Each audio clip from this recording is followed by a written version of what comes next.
Let's see this question. तो इसके अंदर बोला गया है कि ये जो कार है ये वी नॉट की स्पीड से इस वर्टिकल सर्कल को कांस्टेंट स्पीड से लूप करनी है। ठीक है, तो बोला गया है कि और फ्रिक्शन कोफिशिएंट की वैल्यू फिक्स्ड है जिसको म्यू बोल रहे हैं। इस सिंबल को चेंज करके मैं थोड़ी देर के लिए म्यू नॉट कर देता हूँ। ठीक है, तो mu not is the fixed value. ठीक है, द कोफिशिएंट ऑफ फ्रिक्शन। ठीक है, अब बोला गया है कि वी नॉट की क्या वैल्यू होनी चाहिए कि ये लूप पॉसिबल हो जाए। ठीक है, तो जैसे अगर मैं किसी थीटा पे इक्वेशन लिखूं, तो लेट अस से यहाँ पे नॉर्मल रिएक्शन ऐसे जा रहा होगा। ठीक है, और एम जी कॉस थीटा ऐसे जा रहा होगा। ठीक है, तो नॉर्मल की वैल्यू लिखी जा सकती है m v not square by r. ठीक है, divide plus m g cos theta. Right, and since the speed is constant, तो फिर जो फ्रिक्शन है एम जी साइन थीटा को बैलेंस कर रहा होगा। एम जी साइन थीटा इस तरफ जा रहा होगा तो फ्रिक्शन अपवर्ड डायरेक्शन में लग रहा होगा। ठीक है, और इसकी वैल्यू रही होगी फ्रिक्शन की value m g sine theta, क्योंकि स्पीड कांस्टेंट बोली गई है। ठीक है, अब एक चीज अपन देखते हैं कि अगर पहले तो अपन मैं एक चीज यहाँ पे पॉइंट बोलता हूँ कि अगर मान लो नॉर्मल मतलब नॉर्मल ऑफ कोर्स कहीं पे भी पूरे लूप में जीरो नहीं, पूरे इसमें लूप में जीरो नहीं हो सकता। ठीक है, तो minimum zero, minimum value normal की टॉप पॉइंट पे आ सकती है और वो जीरो हो सकती है। ठीक है, उसके नीचे नहीं हो सकती। ठीक है, ये मैं एक मतलब पॉसिबिलिटी बता रहा हूँ। ठीक है, मैं ये नहीं कह रहा इससे आंसर आएगा, बट मैं बस ये देखना चाहता हूँ कि वो वी नॉट की वो क्या वैल्यू है कि नॉर्मल टॉप पॉइंट पे जीरो हो जा रहा है। ठीक है, तो मैं नॉर्मल को टॉप पॉइंट पे जीरो कर दूं, तो मतलब थीटा की वैल्यू 180 डिग्री।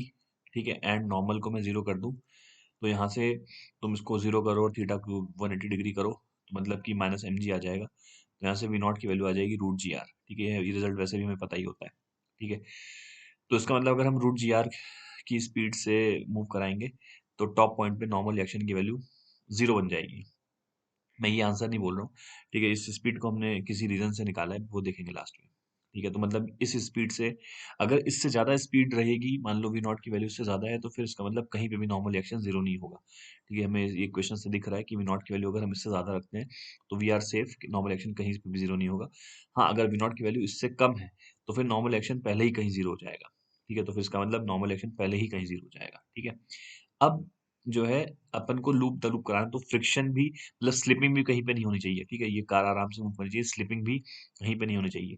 तो अब अपन देखते हैं कि स्लिपिंग को अवॉइड करने के लिए सबसे ज्यादा देखो अपन चेक करते हैं कि म्यू की रिक्वायरमेंट मतलब कोफिशिएंट ऑफ फ्रिक्शन, देखो एक फिक्स्ड वैल्यू है। ठीक है, मतलब कोफिशिएंट ऑफ फ्रिक्शन जितना सरफेस का अवेलेबल है वो तो एक फिक्स्ड वैल्यू होगी, उसकी वैल्यू 1/√3 हो सकती है, 1/2 हो सकती है। ठीक है, हम देखते हैं कि टेंडेंसी ऑफ स्लिपिंग सबसे ज्यादा कहाँ पे है, सब कौन सी थीटा पे टेंडेंसी ऑफ स्लिपिंग सबसे ज्यादा है। ठीक है, तो उसके लिए अपन क्या चेक करेंगे कि म्यू की रिक्वायर्ड वैल्यू सबसे ज्यादा कहाँ पे है, कौन से थीटा पे म्यू सबसे ज्यादा रिक्वायर्ड है। ठीक है, तो मैं चेक करता हूँ कि फ्रिक्शन को मैंने म्यू एन के बराबर कर दिया। ठीक है, और मैं ये चेक करना चाहता हूँ कि म्यू हम सबसे ज्यादा कौन से थीटा पे मांग रहे हैं। ठीक है, ध्यान से समझो मैं क्या कह रहा हूँ। We are trying to check कि कौन से थीटा पे म्यू की रिक्वायर्ड वैल्यू सबसे ज्यादा है। ठीक है, तो मैंने म्यू को लिख दिया फ्रिक्शन अपॉन नॉर्मल, यहाँ से आ जाएगा m g sine theta divide by m v not square by r plus m g cos theta. ठीक है, अब यहाँ से ये ऐसा करो तुम कि इसको एम तो कट ही जाएगा यहाँ से। ठीक है, साइन थीटा से डिवाइड, साइन थीटा कॉमन लेके कैंसिल कर देते हैं तो ऊपर बचेगा जी। ठीक है, यहाँ पे आ जाएगा v not square by r cosec theta plus ji cot theta. ठीक है, तो mu is a function of theta, ये रिक्वायर्ड वैल्यू है म्यू की, ध्यान रखो कि म्यू की हम रिक्वायर्ड वैल्यू लिख रहे हैं, मतलब म्यू कितना मांगा जा रहा है डिफरेंट डिफरेंट थीटा पे। तो मैं ये देखना चाहता हूँ कि म्यू की रिक्वायर्ड वैल्यू कौन से थीटा पे सबसे ज्यादा है। ठीक है, इनफैक्ट इसको एक काम करते हैं, ये आर बी से मल्टीप्लाई कर देते हैं, यहाँ पे लिख देते हैं ऐसे। ठीक है, जी आर मतलब मैंने आर से मल्टीप्लाई कर दिया। ठीक है, तो उसको हटा देता हूँ। ठीक है, हाँ, अब मैं इसके लिए D mu by D theta को उठा के जीरो कर देता हूँ, मतलब कि मैं ये देखना चाहता हूँ कि कौन सी थीटा पे म्यू की वैल्यू रिक्वायर्ड थी सबसे ज्यादा, तो वहां पे टेंडेंसी ऑफ स्लिपिंग सबसे ज्यादा होगी। ठीक है, जब इसको डिफरेंशिएट करेंगे तो क्या आएगा, इस पे इसकी पूरे की पावर -1 हो जाएगी और नीचे जाएगा तो मतलब पावर -1 और -2 हो जाएगा फिर पावर। ठीक है, तो जी कॉट थीटा की पावर नीचे आके 2 बन जाएगा, और अब अंदर वाले को डिफरेंशिएट करेंगे तो वी नॉट स्क्वायर कोसेक का होता है minus cosec theta cot theta. ठीक है, और कॉट का होता है माइनस कोसेक स्क्वायर थीटा। ठीक है, इसको हमने जीरो कर दिया। ठीक है।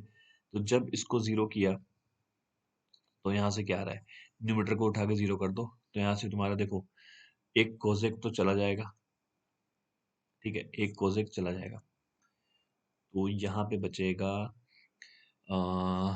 आएगा v not square cot theta that will be equal to minus g r cosec theta, ठीक है। तो कॉट को कॉस बाय साइन लिख सकते हैं, तो साइन और कोसेक एक दूसरे को कैंसिल कर देंगे, तो यहाँ से आ जाएगा minus g are by we not square cos theta की वैल्यू। कॉस थीटा नेगेटिव आ रहा है, इसका मतलब है कि थीटा ऑब्ट्यूज होगा। वैसे लॉजिकली सोच जाए तो थीटा ऑब्ट्यूज होना भी चाहिए था, ठीक है। क्यों ऐसा होना चाहिए था, इसको अपन ऐसे सोच सकते हैं कि यार तुम अगर इन दोनों इक्वेशन को देखो, तो थीटा की वैल्यू जीरो से जब बढ़ना शुरू होगी तो नॉर्मल एक्शन घटता जा रहा है, और फ्रिक्शन की जो वैल्यू है वो बढ़ती जा रही है, तो मतलब टेंडेंसी ऑफ स्लिपिंग बढ़ती जा रही है, ठीक है, टेंडेंसी ऑफ स्लिपिंग बढ़ती जा रही है ना। थीटा की वैल्यू 0 से 90 तक टेंडेंसी ऑफ, क्योंकि फ्रिक्शन हम ज्यादा मांग रहे हैं और नॉर्मल की वैल्यू घटती जा रही है, ठीक है। बट 90 के बाद क्या होगा, फ्रिक्शन की रिक्वायर्ड वैल्यू घट रही है, ठीक है, और नॉर्मल एक्शन अभी भी घट रहा है, ठीक है। तो ऑप्ट्यूज वाले रीजन में कहीं ऐसा आएगा कि टेंडेंसी ऑफ स्लिपिंग जो है सबसे ज्यादा मैक्सिमम हो जाएगी। समझ में आ रही बात, कि मतलब जो फ्रिक्शन बाई एन का जो रेशियो है, ठीक है, देखो 0 से 90 तक तो फ्रिक्शन बाई एन का वैल्यू वैल्यू बढ़ता गया बढ़ता गया बढ़ता गया, ठीक है।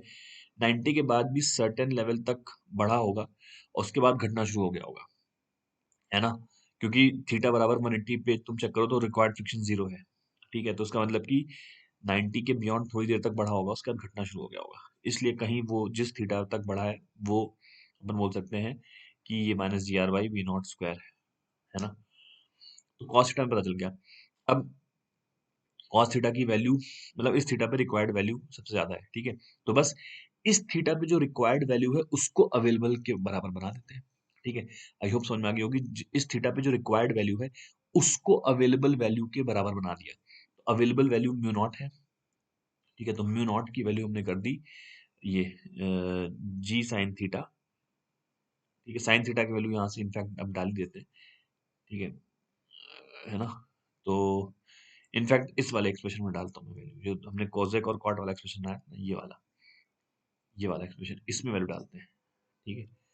तो जो है कॉस थीटा ट्राइंगल से, एक मिनट एक सेकंड, ट्राइंगल से जो है एक मिनट मैं लिख लेता हूँ पहले यहाँ पे, तो आएगा मेरा G are by we not square cosec theta plus ji cot theta into R, है ना। अब मैं ट्राइंगल को यूज करके कॉस थीटा की वैल्यू निकाल लेता हूँ, सॉरी कॉस थीटा नहीं, साइन थीटा वगैरह की वैल्यू निकाल लेता हूँ। तो अगर ये एंगल थीटा है तो cos theta minus g r, ठीक है, v not square, sine theta will be positive, क्योंकि साइन तो बेसिकली आ जाएगा हमारा v not to the power 4 minus ji square are square, ये आ जाएगा। तो म्यू नॉट की वैल्यू आ गई जी, अब इसमें वैल्यू डाल दो बस तुम, v not square cosec theta क्या हो जाएगा, हाइपोटेन्यूज अपॉन ये under root of we to the power 4 minus ji square are square, ठीक है। और जी आर कॉट थीटा की वैल्यू आ जाएगी base upon hypotenuse, sorry perpendicular, ठीक है। तो अगर तुम इसको ध्यान से सोचो तो ये v to the power 4 minus ji square are square लिखा है, तो एक फैक्टर कैंसिल हो जाएगा, यहाँ पे बचेगा G R upon under root of V not to the power 4 minus ji square are square. बस अब अपन उस तरफ ले जाके वी नॉट की वैल्यू यहाँ से निकाल सकते हैं। तो वी नॉट की वैल्यू आ रही है हमारे पास V sorry V not to the power 4 minus ji square are square, ये आ रहा है G square are square by mu naught square, ठीक है। तो वी नॉट की वैल्यू आती है हमारे पास G square are square by mu naught square, है ना। जी जाओ एक मिनट, हाँ plus G square are square ये आती है, ठीक है। तो जी स्क्वायर यानी कि यहाँ से तुम्हारा जो वी नॉट, ये V not to the power 4 आया ना, वी नॉट आ गया हमारा G are by mu naught the root, ठीक है। और हम्म, एक तो और फिर स्क्वायर आएगा ना, ठीक है। यार क्या आएगा, तो वी नॉट आएगा G square are square 1 + 1 by naught square and whole to the power 1/4, ये आएगा। तो उसमें म्यू नॉट स्क्वायर कॉमन ले लो, तो ये बन जाएगा G are by mu naught under root में, और ये वाला जो फैक्टर है इस पे पूरी की पूरी पावर म्यू नॉट, इसमें 1/म्यू नॉट स्क्वायर मैंने कॉमन लिया था, तो आ जाएगा mu naught square +1 whole to the power 1/4, correct, ठीक है। तो अगर अपन ऑप्शंस को देखें, G are by mu, option B शायद मैच कर रहा है ना, 1 + म्यू स्क्वायर की पावर 1 + म्यू स्क्वायर की power 1/4, yes, G are by mu, ठीक है। तो ऑप्शन बी मैच करता है। अब अगर तुम ऑप्शन बी को ध्यान से सोचो, ठीक है, तो को ऑप्शन बी तुम अगर ध्यान से सोचोगे, तो देखो ये जो वैल्यू है ये रूट जी आर से बड़ी है। मैंने क्यों निकाला था बताता हूँ, ठीक है। तो ये जो वैल्यू है ये क्या लिखी है, root g r into under root of 1 + mu square by mu square. तो बेसिकली ये जो है जी आर से बड़ी वैल्यू है, ठीक है। तो अगर जी आर से बड़ी वैल्यू है, इसका मतलब कि इस वैल्यू पे ना तो फ्रिक्शन, ना तो कभी स्लिपिंग होगी, तो ना तो कभी नॉर्मल रिएक्शन जीरो होगा। बात समझ में आ रही है, ठीक है। तो ना तो कभी स्लिपिंग होगी, ना तो कभी नॉर्मल रिएक्शन जीरो होगा। अगर ये वैल्यू छोटी आ जाती रूट जी आर से, तो उसका मतलब कि हमें रूट जी आर पे चलाना पड़ता, ये क्योंकि रूट जी आर, क्योंकि अगर हम रूट जी आर से छोटी वैल्यू पे चला देते, तो उसका ना नॉर्मल रिएक्शन कहीं जीरो हो जाएगा, तो लूपिंग पॉसिबल नहीं हो पाएगी। समझ में आ रही बात। तो ये फंडा है जो हमें समझने की जरूरत है, ठीक है। This is the logic which we need to understand, तो इसलिए आंसर बी आ जाएगा। I hope you would have understood.